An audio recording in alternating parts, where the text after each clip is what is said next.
मिलेगा। तो A102 में हम 0 सिलेक्ट करेंगे।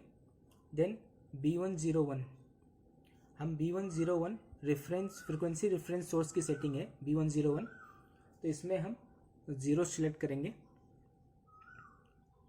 तो B101 में हम 0 सिलेक्ट कर लेते हैं। देन B102 जो कि हमारा रन कमांड का पैरामीटर सेटिंग है, तो B102 में हम 1 सिलेक्ट कर लेते हैं। देन इसके बाद हम एक्सेलरेशन टाइम सेटिंग्स करेंगे। देन एक्सेलरेशन टाइम सेटिंग में जाने के लिए हमें C101 वाले पैरामीटर में एंटर करना होगा। तो C101 पैरामीटर आपका एक्सेलरेशन टाइम फर्स्ट है। आप अपने एप्लीकेशन के अकॉर्डिंग एक्सेलरेशन टाइम सिलेक्ट कर सकते हैं। यहाँ पे मैं अभी 30 सेकेंड सिलेक्ट कर रहा हूँ। आप अपने एप्लीकेशन के अकॉर्डिंग टाइम सिलेक्ट कर सकते हैं। देन C102 जो कि डिक्लेरेशन टाइम फर्स्ट होता है, तो C102 में मैं 45 सेकेंड सिलेक्ट कर रहा हूँ। आप अपनी एप्लीकेशन के अकॉर्डिंग डिक्लेरेशन टाइम सेट कर सकते हैं। देन C103 जो कि एक्सेलरेशन टाइम सेकेंड है, तो यहाँ पे भी मैं 30 सेकेंड सिलेक्ट कर रहा हूँ। आप अपने एप्लीकेशन के अकॉर्डिंग टाइम सिलेक्ट कर सकते हैं। Then C104 declaration time second, यहाँ पे भी मैं 45 सेकेंड सिलेक्ट कर रहा हूँ अपनी एप्लीकेशन के अकॉर्डिंग। आप अपनी एप्लीकेशन के अकॉर्डिंग टाइम सिलेक्ट कर सकते हैं। देन हम फ्रीक्वेंसी रेफरेंस वाले पैरामीटर में एंटर करेंगे जो कि D101 है। D101 में आप अपने एप्लीकेशन के अकॉर्डिंग फ्रीक्वेंसी सेट कर सकते हैं। तो D101 जो हमारा है फ्रीक्वेंसी रेफरेंस का सिग्नल है, तो यहाँ पे मैं 48 हर्ट्ज सिलेक्ट कर रहा हूँ। आप अपनी एप्लीकेशन के अकॉर्डिंग फ्रीक्वेंसी सिलेक्ट कर सकते हैं। देन फ्रेंड्स हम मोटर के पैरामीटर सेटिंग्स डालेंगे। जो हमारे मोटर की पैरामीटर सेटिंग्स है वो एंटर करेंगे, जो कि स्टार्ट होती है E101 से।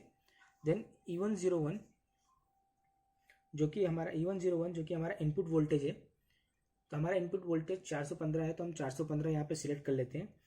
देन E103 जो कि हमारा BYF पैटर्न सिलेक्शन है, तो जो हमारा जो डिफ़ॉल्ट है हम वो सिलेक्ट कर लेते हैं। Then E104 maximum output frequency, तो मैक्सिमम आउटपुट फ्रीक्वेंसी हम 50 हर्ट्ज सिलेक्ट कर लेते हैं। देन E105 मैक्सिमम वोल्टेज, तो हमारा जो मैक्सिमम वोल्टेज है हम यहाँ पे सिलेक्ट कर लेंगे। आप अपने एप्लीकेशन के अकॉर्डिंग सिलेक्ट कर सकते हैं। तो यहाँ पे हमने 415 सिलेक्ट कर लिए।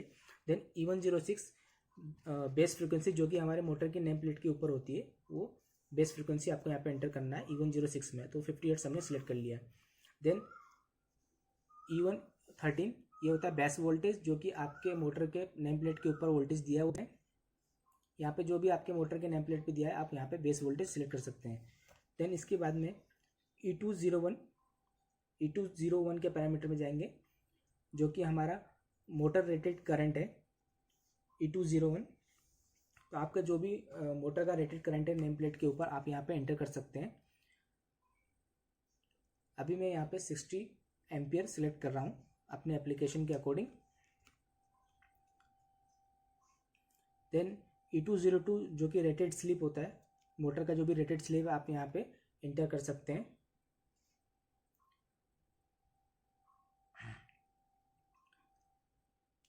Then E203 no load ampere, आपकी मोटर का जो भी नो लोड एम्पियर है आप यहाँ पे सिलेक्ट कर सकते हैं।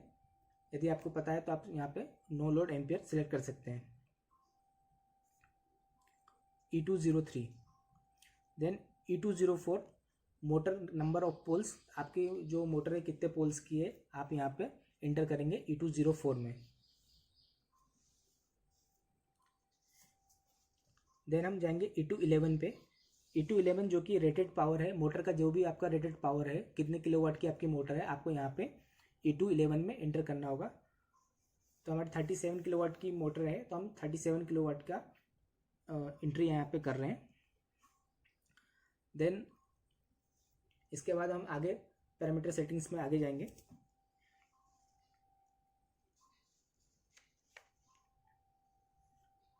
अभी फ्रेंड्स हम यहाँ पे टर्मिनल सिलेक्शन करेंगे। तो H101 यहाँ पे हम 40 सिलेक्ट करते हैं, जो कि हमारा S1 टर्मिनल का सिलेक्शन है।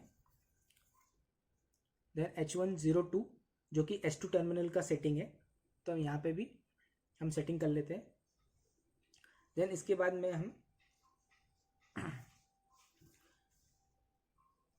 L101 में जाएंगे।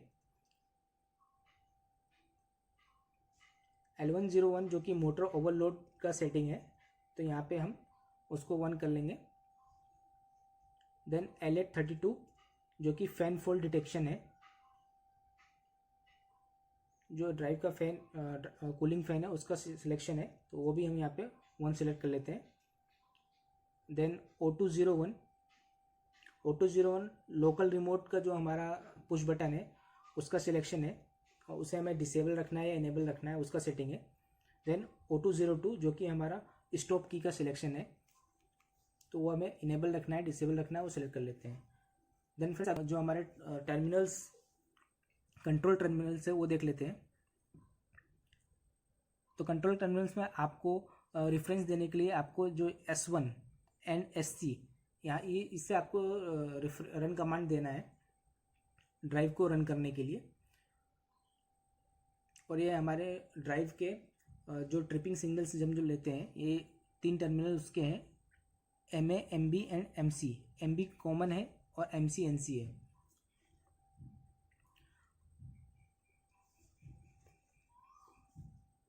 लूप कनेक्ट कर लिया है, आपको अभी हम ड्राइव को रन करके दिखाएंगे। तो जैसे ही हम S1 और SC को शॉर्ट करेंगे तो हमारे ड्राइव को रन कमांड मिलेगा, जिसके बाद ड्राइव रन होना स्टार्ट हो जाएगी।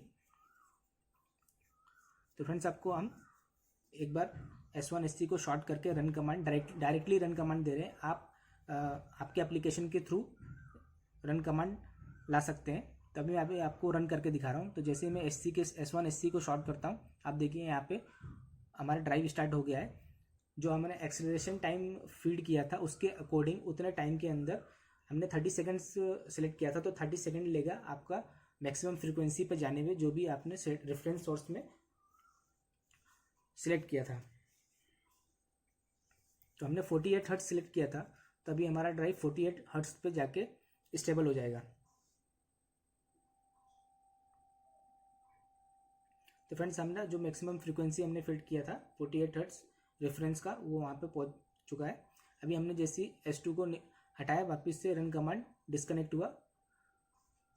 देन अभी फिर से हमने S2 शॉर्ट किया, तो फिर से 48 हर्ट्ज हमारा आ गया। अभी हम वोल्टेज आउटपुट वोल्टेज चेक कर लेते हैं।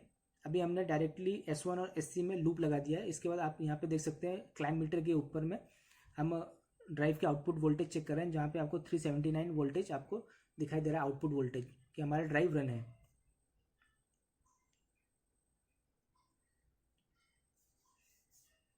अभी हम RYB तीनों फेस में जो है वोल्टेज चेक कर लेते हैं। अभी हम डिस्कनेक्ट करते हैं रन कमांड को।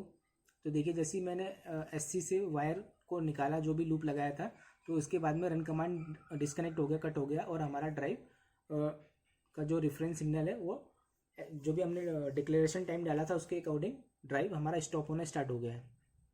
अब आप क्लाइम मीटर के ऊपर भी देख सकते हैं कि वोल्टेज किस तरह से डिक्रीज हो रहा है। हम फिर से एक बार शॉर्ट करते हैं और वापस से ड्राइव को 48 हर्ट्ज पे लेके जाते हैं। आप क्लाइम मीटर के ऊपर वोल्टेज देख सकते हैं, वोल्टेज इंक्रीज हो रहा है जैसे जैसे आपकी फ्रीक्वेंसी भी इंक्रीज हो रही है और वोल्टेज भी इंक्रीज हो रहा है। तो फ्रेंड्स 48 हर्ट्ज पे आपका 379 का वोल्टेज आप देख सकते हैं क्लाइम मीटर के ऊपर। तो फ्रेंड्स इस तरह से आप एशकावा ड्राइव में प्रोग्रामिंग सेटिंग कर सकते हैं।